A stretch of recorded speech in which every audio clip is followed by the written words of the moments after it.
উফ, অনেক কষ্ট করে শহর থেকে টাকা রোজগার করেছি, তাড়াতাড়ি বাড়ি যেতে হবে। আজান হয়ে গেল।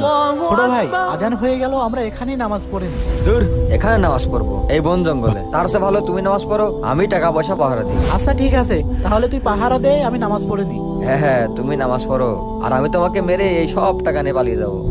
আজকে তোর একদিন কেমন একদিন, আজকে তোর মেরেই ফেলবো। আরে এতগুলো টাকা, কত টাকাই? আরে সামনে আরো টাকা, ওইখানে আরো টাকা। আরে কত টাকা রে, আমি তো মালামাল হয়ে গেলাম। আরে তুই নামাজ পড়ছিলি, এই দেখ আমি মালামাল হয়ে গেছি। মালামাল হয়ে গেছিস মানে কি বলছিস? এই দেখ আমি কতগুলো টাকা কুড়িয়ে পেয়েছি। এই কিভাবে সম্ভব? কি পাগলামো করতে লেগেছিস? চল বাড়ি চল, সময় মতো বাড়ি যেতে হবে। বন্ধুরা, নামাজ সকল সমস্যার সমাধান। ভিডিওটি ভালো লাগলে শেয়ার করবেন, চ্যানেলটি সাবস্ক্রাইব করবেন।